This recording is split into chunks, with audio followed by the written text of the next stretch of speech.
Movie के start में हमें पता चलता है कि दूर पहाड़ों के दरमियान एक माउंटेन किंग रहता है और वो अभी सो रहा है और अगर कोई वहाँ पर जाए तो वापस नहीं आता। और यहीं पर हमें एक किंगडम दिखाया जाता है जिसमें हम एक प्रिंसेस को देखते हैं। अगर इस प्रिंसेस की शादी 18 साल से पहले नहीं करवाई गई तो वो किंग माउंटेन मॉन्स्टर प्रिंसेस को उठाकर ले जाएगा और इस प्रिंसेस का नाम क्रिस्टीन है। और क्रिस्टीन के फादर उसकी शादी दूसरे राजकुमार फ्रेडरिक से करवाना चाहते थे, लेकिन क्रिस्टीन शादी से मना कर देती है। उसके फादर उसको कहते हैं कि कल तुम्हारी सालगिरह है और कल तुम पूरे 18 साल की हो जाओगी, इसीलिए तुम्हें शादी करना होगी। लेकिन क्रिस्टीन अपने फादर की बात को नहीं मानती। वो अपना कैसल छोड़कर जंगल में निकल आती है और इधर जंगल में हम एक लड़के एस्पेन को देखते हैं जो कि एक गरीब आदमी का बेटा था और वो खाने की तलाश में जंगल में आया था। और वहीं पर वो अचानक से क्रिस्टीन के घोड़े को देखकर घबरा जाता है और डरकर पानी में गिर जाता है और यहाँ पर क्रिस्टीन उसकी मदद करती है। फिर एस्पेन क्रिस्टीन को खाने के लिए पूछता है और इधर क्रिस्टीन यहाँ पर इतनी ज्यादा भूखी थी वो एस्पेन का सारा खाना खा जाती है। और इधर एस्पेन क्रिस्टीन को देखकर बहुत ज्यादा हैरान होता है और क्रिस्टीन खाना खाकर वहाँ से चली जाती है।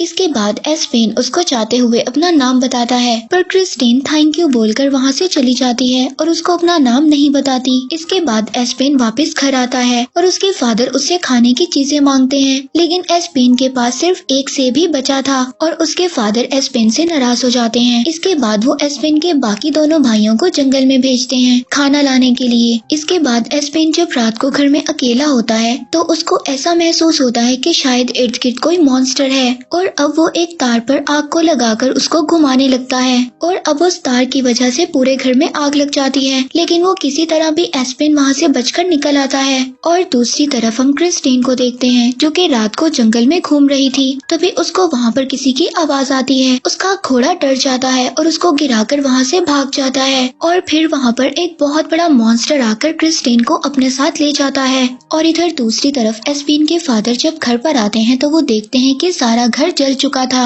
ये देखकर वो बहुत ज्यादा परेशान हो जाते हैं और एस्पेन उनको बताता है कि ये सब एक मॉन्स्टर की वजह से हुआ है, मैंने उसको देखा है। इसके बाद फ्रेडरिक अपने साथियों के साथ आ जाता है और अब एस्पेन से क्रिस्टीन के बारे में पूछता है और सब लोग उसको ना में जवाब देते हैं। अब एस्पेन यहाँ पर समझ गया था कि वो जिस लड़की से जंगल में मिला था वो प्रिंसेस क्रिस्टीन थी। और जब प्रिंस फ्रेडरिक एस्पेन से पूछता है तो वो घबरा जाता है और अब फ्रेडरिक को एस्पेन पर शक हो गया था। वो एस्पेन पर तलवार को रख देता है और कहता है कि मुझे क्रिस्टीन के बारे में जल्दी बताओ। और एस्पेन के फादर फ्रेडरिक को बताते हैं कि एस्पेन को मॉन्स्टर्स नजर आते हैं और फ्रेडरिक और उसके साथी इस बात पर हंसने लगते हैं कि एस्पेन अभी भी पुरानी बातों पर यकीन करता है। और अब एस्पेन फ्रेडरिक से सवाल करता है कि तुम क्रिस्टीन का क्या करोगे। फ्रेडरिक उसको बताता है कि मैं क्रिस्टीन से शादी करूंगा और शादी कर उसके कैसल को अपना बनाऊंगा और उसके बाद उसको मार दूंगा और जो भी उसे ढूंढने में मेरी मदद करेगा मैं उसको इनाम दूंगा। और अब फ्रेडरिक के जाने के बाद एस्पेन के फादर अपने दोनों बेटों को कुछ पैसे देते हैं और कहते हैं कि हमें क्रिस्टीन को ढूंढना होगा जिसकी वजह से हमें इनाम मिलेगा और हम अपना घर दोबारा से बना सकते हैं। इसके बाद एस्पेन अपने फादर से पूछता है कि वो क्या करे और एस्पेन के फादर एस्पेन को कहते हैं कि तुमने जहाँ जाना है तुम जा सकते हो, लेकिन अब दोबारा यहाँ पर कभी मत आना। ये सुनकर एस्पेन बहुत ज्यादा उदास हो जाता है, लेकिन फिर भी एस्पेन अपने फादर के मना करने के बावजूद अपने भाइयों के साथ चला जाता है। और अब उसको जंगल में रास्ते में एक मिरर मिलता है जिसे वो अपने पास रख लेता है। इसके बाद इन तीनों को रास्ते में एक बूढ़ी औरत की आवाज सुनाई देती है जो कि मदद मांग रही थी, लेकिन एस्पेन के भाई इस बात की तरफ ध्यान नहीं देते, वो आगे चले जाते हैं। लेकिन एस्पेन अकेला इस आवाज के पीछे जाता है और अब उस रास्ते में एस्पेन को एक डाइन दिखाई देती है जिसकी एक बहुत लंबी नाक थी और वो लकड़ी में फंस गई थी।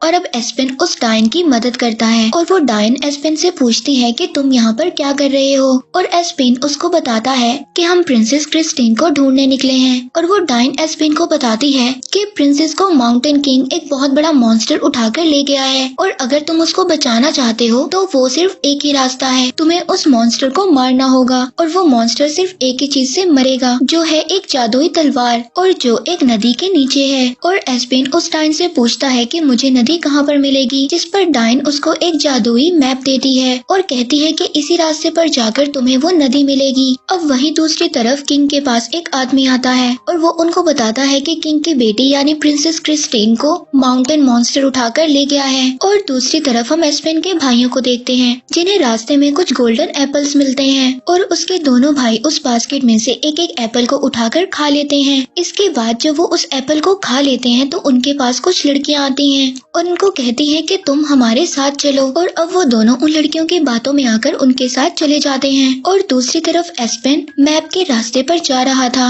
और आगे जाकर रास्ता खत्म हो जाता है। वहीं पर एस्पेन को भी एक गोल्डन एप्पल मिलता है और जब एस्पेन उस एप्पल को खा लेता है और उस एप्पल के खाते ही सामने एक गुफा खुल जाती है और अब एस्पेन उस गुफा के अंदर आ जाता है जहाँ पर वो देखता है कि उसके भाई भी हैं और वो उन लड़कियों के साथ खाना खा रहे हैं। और तभी एक लड़की उसको भी खाने पर बुलाती है, लेकिन एस्पेन को यहाँ पर खाने की जगह बहुत ज्यादा कीड़े नजर आ रहे थे। और तभी एक लड़की उसको एक गोल्डन एप्पल देती है, लेकिन एस्पेन को यहाँ पर कुछ भी ठीक नहीं लग रहा था, इसीलिए एस्पेन उस एप्पल को खाने का नाटक करता है और उस एप्पल को नीचे गिरा देता है। और अब जब एस्पेन ने एप्पल को नहीं खाया था तो एप्पल ना खाने की वजह से एस्पेन को सब कुछ सच नजर आने लगा था। वो सब लड़कियां डायन थी और जब एस्पेन को ये सब कुछ पता चलता है तो वो दोनों अपने भाइयों को बचाकर गुफा से बाहर ले आता है। तभी एक डायन उन पर अटैक करती है, लेकिन वो बचकर गुफा से बाहर आ जाते हैं। और एस्पेन अपने भाइयों को रास्ते में बताता है कि जैसे ये डायन थी वैसे ही बहुत बड़ा मॉन्स्टर है और ये कहानी नहीं बल्कि एक सच्चाई है, क्योंकि वो मॉन्स्टर सिर्फ रात को निकलता है और अगर वो दिन में निकलेगा तो वो पत्थर का बन जाएगा। और दूसरी तरफ हम क्रिस्टीन को देखते हैं जो कि एक गुफा में बंद थी और उस गुफा से बाहर जाने का सिर्फ एक ही छोटा सा रास्ता था जो कि काफी ऊंचा था। और अब उस गुफा में वो मॉन्स्टर एक होल से अपना हाथ निकालता है और क्रिस्टीन को कुछ खाने के लिए हड्डियां देता है, जिसे क्रिस्टीन खाने का बहाना करती है और उस मॉन्स्टर को कहती है कि ये बहुत ही मजे की है। और दूसरी तरफ एस्पेन और उसके भाई मैप को फॉलो करते हुए एक होटल की तरफ आते हैं और उस होटल में फ्रेडरिक भी था और अब वो उस होटल में पहुंच जाते हैं। और इसके बाद एस्पेन उस जादुई मैप से तलवार का रास्ता पूछता है और तभी एस्पेन को फ्रेडरिक का एक साथी देख लेता है और फ्रेडरिक एस्पेन के पास आकर क्रिस्टीन के बारे में पूछता है और यहाँ पर फ्रेडरिक एस्पेन से वो मैप मांगता है और एस्पेन को कुछ पैसे भी देता है, जिस पर एस्पेन का भाई उसको कहता है कि तुम फ्रेडरिक को वो मैप दे दो, लेकिन एस्पेन फ्रेडरिक को मैप देने से इनकार कर देता है, जिस पर फ्रेडरिक को गुस्सा आता है और एस्पेन टेबल पर पड़ा खाना फ्रेडरिक के मुंह पर मार देता है। और यहाँ पर इन दोनों के दरमियान बहुत ही लंबी फाइट स्टार्ट हो जाती है और तभी फ्रेडरिक का पाँव एक आदमी के खाने पर पड़ जाता है और उस आदमी को इस बात पर बहुत गुस्सा आता है और वो फ्रेडरिक को दूर कहीं फेंक देता है। और इस बात का फायदा उठाकर एस्पेन और उसके भाई उस होटल से भाग जाते हैं, लेकिन फ्रेडरिक और उसके साथी एस्पेन और उसके भाइयों का पीछा करते हुए उनके पीछे आ जाते हैं और एस्पेन और उसके भाई अब एक खाई की तरफ आ जाते हैं जहाँ पर आगे जाने का भी कोई रास्ता नहीं था।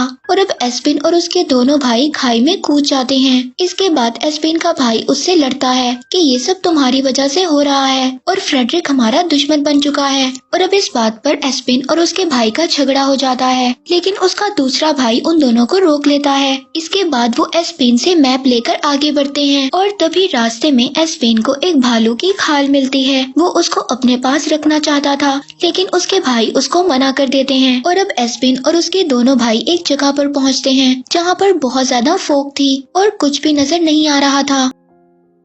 एस्पेन इस बात को नहीं सोचता और वो आगे बढ़ जाता है और अब एस्पेन और उसके दोनों भाई अलग हो जाते हैं और उसके दोनों भाई जैसे ही एस्पेन से अलग होते हैं तो वहाँ पर फ्रेडरिक और उसके साथी उनको पकड़ लेते हैं और एस्पेन के बारे में पूछते हैं, जिस पर एस्पेन के दोनों भाई झूठ बोलते हैं कि एस्पेन मर चुका है। वहीं दूसरी तरफ एस्पेन को वो नदी मिल चुकी थी और अब वो उस नदी के अंदर जाकर उस तलवार को बाहर निकाल लाता है और अब जब वो तलवार लेकर वापस आता है तो उसे रास्ते में उसके भाई मिलते हैं जिनको फ्रेडरिक ने पकड़ लिया था और अब फ्रेडरिक के पास मैप भी आ चुका था और अब एस्पेन उसी भालू का खोल चढ़ाकर उनको डराने जाता है और इस बात से वहाँ पर सभी लोग डर भी जाते हैं, लेकिन भालू का खोल पहनने की वजह से एस्पेन को कुछ भी नजर नहीं नहीं आ रहा था और अब इसकी वजह से वो नीचे गिर जाता है। और अब फ्रेडरिक को पता चल गया था कि यही एस्पेन है और अब फ्रेडरिक एस्पेन से उस माउंटेन किंग तक पहुंचने का रास्ता पूछता है, जिस पर एस्पेन उसको कहता है कि तुम क्रिस्टीन को बचाकर क्या करोगे। और फ्रेडरिक उसको बताता है कि मैंने तुम्हें पहले ही बताया है कि मुझे सिर्फ क्रिस्टीन का कैसल चाहिए, इसके बाद मैं क्रिस्टीन को मार दूंगा।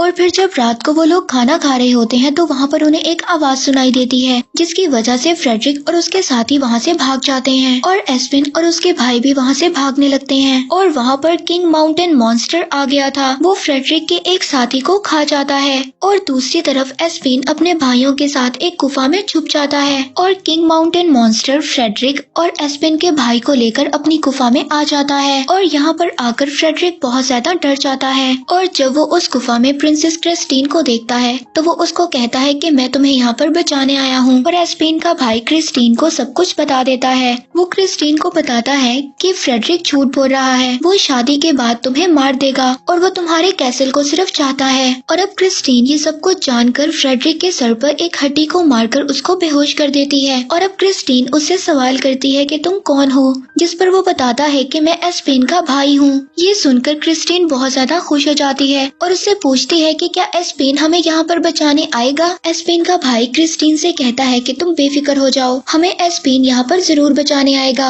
और दूसरी तरफ हम एस्पेन और उसके भाई को देखते हैं जो कि एक कांच की बोतल में कुछ जुगनू को जमा करते हैं और उसे लाइट के तौर पर इस्तेमाल करते हैं। और फिर वो लोग किंग माउंटेन मॉन्स्टर की गुफा में आ गए थे और यहाँ पर बहुत ज्यादा रास्ते थे और वो अब एक रास्ते को सेलेक्ट कर उसी रास्ते पर चल पड़ते हैं। और जब वो उस रास्ते पर चल रहे होते हैं तो एस्पेन का पाँव एक होल में फंस जाता है और उसी होल में वो अपनी तलवार से लटक जाता है और उसी होल के अंदर से उसे अपना भाई और क्रिस्टीन नजर आते हैं। इसके बाद एस्पेन उन दोनों को एक रस्सी की मदद से ऊपर खींच लेता है और इसके बाद वो उन सब लोगों को बचा लेता है। और अब जब वो गुफा से बाहर आने वाले थे तो रास्ते में वही किंग माउंटेन मॉन्स्टर सो रहा था और अब वो सब लोग उसको जगाए बगैर उसकी पूंछ के ऊपर से गुजरकर बाहर आ जाते हैं। और अब फ्रेडरिक वहाँ पर घबरा जाता है और वो कूदते हुए उस मॉन्स्टर की दुम पर गिर जाता है, जिसकी वजह से वो माउंटेन मॉन्स्टर जाग जाता है। और अब सब लोग गुफा के ऊपर चढ़ गए थे ताकि वो माउंटेन मॉन्स्टर उन तक ना आ सके, लेकिन वो भी चढ़कर उनके पीछे आ जाता है। और अब एस्पेन अपनी तलवार से उस माउंटेन मॉन्स्टर को मारने की कोशिश करता है।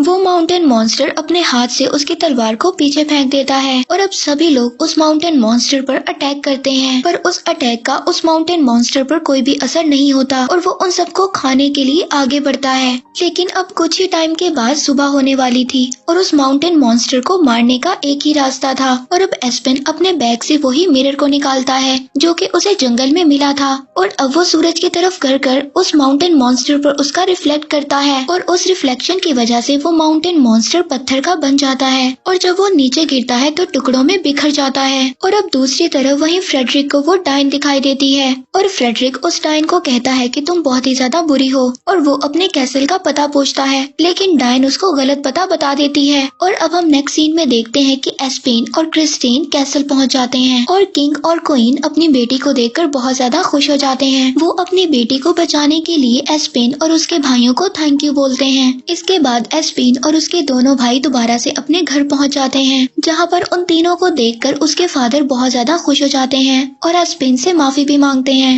और फिर एस्पेन इनाम में दिए गए पैसे अपने फादर को दे देता है, जिससे वो बहुत ज्यादा खुश हो जाते हैं। इसके बाद अब वो लोग अपना घर दोबारा से बनाने लगते हैं और तभी वहाँ पर क्रिस्टीन भी आ जाती है और अब क्रिस्टीन एस्पेन को लेकर अपने साथ जंगल में घूमने चली जाती है। और दूसरी तरफ हम फ्रेडरिक को देखते हैं जो कि उस डाइन के गलत रास्ता बताने की वजह से जंगल में भटक गया था और वहीं पर फ्रेडरिक को वो गोल्डन एप्पल मिलता है और वो बगैर सोचे ही उस एप्पल को खा लेता है। और अब वहाँ पर भी वही लड़कियाँ आकर फ्रेडरिक को अपने साथ ले जाती हैं, जो कि हमने पहले देखा कि वो डाइन थी और इस बारे में फ्रेडरिक को कुछ भी नहीं पता था। और इसी हॉरर एंडिंग के साथ ये मूवी यहीं पर एंड हो जाती है।